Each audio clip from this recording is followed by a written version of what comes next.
Assalamualaikum warahmatullahi wabarakatuh. Perkenalkan, nama saya Zaidatul Lutfia dengan NIM 210321100063 dari kelas Agribisnis D. Di sini saya akan menjelaskan tentang klasifikasi lahan pertanian.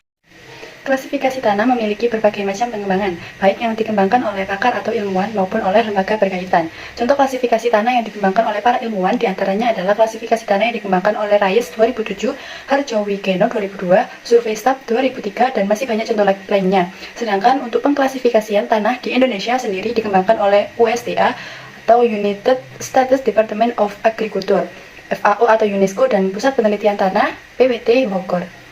Yang pertama yaitu klasifikasi tanah USDA. USDA merupakan kependekan dari United States Department of Agriculture, yaitu sebuah lembaga atau Departemen Pertanian Amerika Serikat.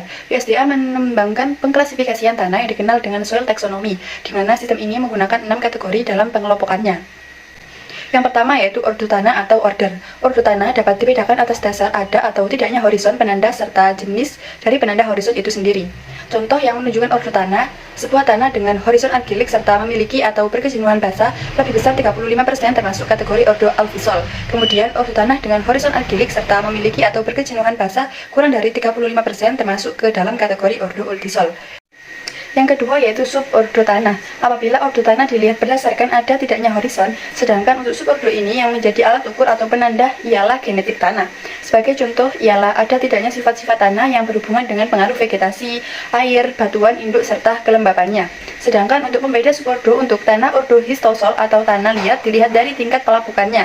Pelapukannya dari bahan organik pembentuknya seperti febris, hemis, dan safaris. Sebagai contoh subordo dari tanah ultisol yang senantiasa lembab, maka dinamakan udus.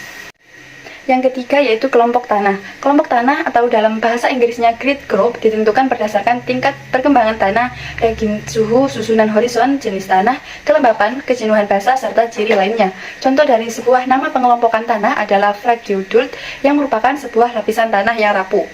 Yang keempat yaitu ada subkelompok tanah. Subkelompok tanah sangat berkaitan erat sekali dengan kelompok tanah, di mana subkelompok ini diambil dari inti kelompok tanah. Sifat-sifat tanah dalam peralihan kelompok lain, ordo lain, subordo lain, dan bukan tanah. Contoh nama dari subkelompok tanah salah satunya ialah Aquik Fragiodult, karena Aquik berasal dari aqual, di mana merupakan tanah yang senantiasa dipenuhi air atau selalu berair.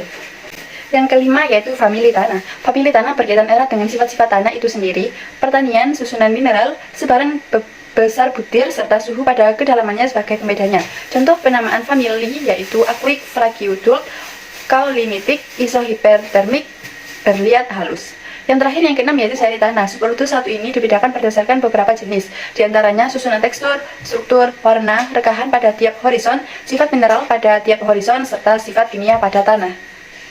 Yang kedua yaitu klasifikasi tanah FAO atau UNESCO. Tanah menurut FAO atau UNESCO dikelompokkan ke dalam beberapa bagian. Yang pertama yaitu tanah fluvisol, merupakan sebuah tanah hasil dari endapan baru, bahan organik menurun serta tidak teratur. Yang kedua glaisol adalah tanah dengan sifat hidromorfik, artinya tanahnya dipengaruhi oleh air sehingga berwarna kelabu. Yang ketiga rekosol yaitu tanah yang hanya memiliki epipedon ocerik serta memiliki sifat mengembang dan mengerut. Yang keempat litosol itu kategori tanah dengan ketebalan hanya 10 cm atau bahkan kurang. Yang kelima arenosol, tanah yang memiliki tekstur kasar yang terdiri dari bahan LPK. Selanjutnya yaitu renzina, tanah yang terdapat di atas batuan kapur. Ranker, tanah dengan epipedon oblik serta memiliki tebal yang kurang dari 25 cm. Andosol, tanah dengan epipedon molik atau umbrik. Vertisol, tanah dengan memiliki kandungan liat setidaknya 30%. Solonet, tanah yang memiliki horizon natrik. Yermosol, tanah yang ada di tempat dengan iklim sangat kering. Sekrosol, tanah yang mirip dengan yermosol namun lebih sedikit berkembang. Castanozem, tanah dengan epipedon molik, memiliki warna coklat serta tebal 15 cm atau lebih. Selanjutnya yaitu ada Chernozem, tanah dengan ketebalan 15 cm. Phaeozem, tanah yang tidak memiliki horizon. Grayzem, tanah yang memiliki ketebalan 15 cm. Cambisol, tanah yang memiliki ketebalan 25 cm. Luvisol, tanah dengan horizon argilik dan mempunyai KP 50% atau lebih. Podzolufisol, tanah dengan horizon akrilik. Podzol, tanah dengan horizon spordik. Planosol, tanah dengan horizon albik. Akrisol, tanah dengan horizon argilik. Selanjutnya nitosol, tanah yang memiliki kandungan liat tidak kurang dari 20%. Ferasol, tanah dengan horizon oksik. Listosol, tanah dengan ketebalan 40 cm lebih. Yang terakhir yaitu klasifikasi tanah PPT Bogor. Sistem klasifikasi tanah yang digunakan oleh Pusat Penelitian Tanah Bogor ialah sistem yang dikembangkan oleh Budal Soeb Prapto Harjo 1957. Sistem tersebut pada dasarnya memiliki kesamaan dengan sistem-sistem yang dikembangkan di Amerika Serikat. Terima kasih, cukup sekian dari saya, kurang lebihnya mohon maaf. Wassalamualaikum warahmatullahi wabarakatuh.